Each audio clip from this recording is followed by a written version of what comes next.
Hi friends, ഞാനും കുഞ്ഞിപ്പെണ്ണും കൂടി ഇന്ന് വിളിച്ചെൻ്റെ കൂട്ടുകാരൻ്റെ വീട് വരെ പോകാൻ കേട്ടോ. എവിടെയെങ്കിലും പോകാൻ നമുക്ക് ഭയങ്കര ഇഷ്ടമാണ്. പിന്നെ നല്ല കോലം അല്ലാത്തത് കൊണ്ട് ലച്ചു എന്നെ കാണിക്കലേ എന്ന് പറയുന്നുണ്ട്. പിന്നെ മഴ പെയ്ത് കഴിഞ്ഞാൽ പിന്നെ ഇവിടുത്തെ വീടിൻ്റെയൊക്കെ അവസ്ഥ ഇതാണ് കേട്ടോ. മൊത്തം വെള്ളമായിരിക്കും. മഴ പോകുമ്പോൾ വെള്ളം കൂടെ പൊക്കോളും. അങ്ങനെ ഞങ്ങൾ അങ്ങോട്ട് പോയിക്കൊണ്ടിരിക്കുവാണെങ്കിൽ കുറച്ച് നടക്കണം കേട്ടോ. അങ്ങനെ ഒരു ക്രോസൊക്കെ കയറി വേണം അങ്ങോട്ടേക്ക് പോകാനായിട്ട്. ഞങ്ങളങ്ങനെ വർത്താനമൊക്കെ പറഞ്ഞാൽ അവിടെ എത്തി. പിന്നെ ഇതാണ് കേട്ടോ അവൻ്റെ വൈഫ്. അവളുമായിട്ട് നല്ല കൂട്ടാണ് ഇവളെ. അങ്ങനെ കുറച്ച് നേരം ഞങ്ങൾ അവിടെ കഥയൊക്കെ പറഞ്ഞിരുന്നു. എന്നിട്ട് ഞങ്ങൾ തിരിച്ച് വീടെത്തിട്ടോ. വീടെത്തിയപ്പോൾ ഇതേ വീടിന് ചുറ്റും പിന്നെയും വെള്ളം. പിന്നെ വൈകുന്നേരം ആയപ്പോഴത്തേക്കിനും വെള്ളമൊക്കെ പോയി. അങ്ങനെ ഇതേ അച്ഛൻ അമ്പാടിച്ചനെ വിളിച്ചോണ്ട് അംഗനവാടിയിൽ നിന്ന് വരുന്നുണ്ട് കേട്ടോ. പിന്നെ അപ്പൂപ്പന്മാരൊക്കെ ഇങ്ങനെ കൊച്ചുമക്കളെയൊക്കെ വിളിച്ചോണ്ട് വരുന്നത് കാണാൻ തന്നെ ഒരു രസമാണല്ലേ.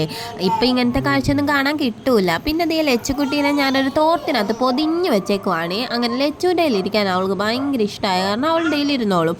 പിന്നെ അതേ മഴയുണ്ട് കേട്ടോ. എന്നിട്ടും മഴ തോരുന്നേയില്ല. അങ്ങനെ ഞങ്ങളെല്ലാവരും കൂടി ഇവിടെ ഇങ്ങനെ വാതിക്കലിരിക്കുക കേട്ടോ. അമ്പാടിച്ച ഫോണെടുത്ത് കളി തുടങ്ങി. അപ്പോൾ ഇന്നൊരു തട്ടിക്കൂട്ടൽ വീഡിയോ ആയിരുന്നു മൊത്തത്തിൽ. അപ്പോൾ എല്ലാവർക്കും ബൈ. ഇന്ന് ഇത്രേ ഉള്ളൂ. ടാറ്റ.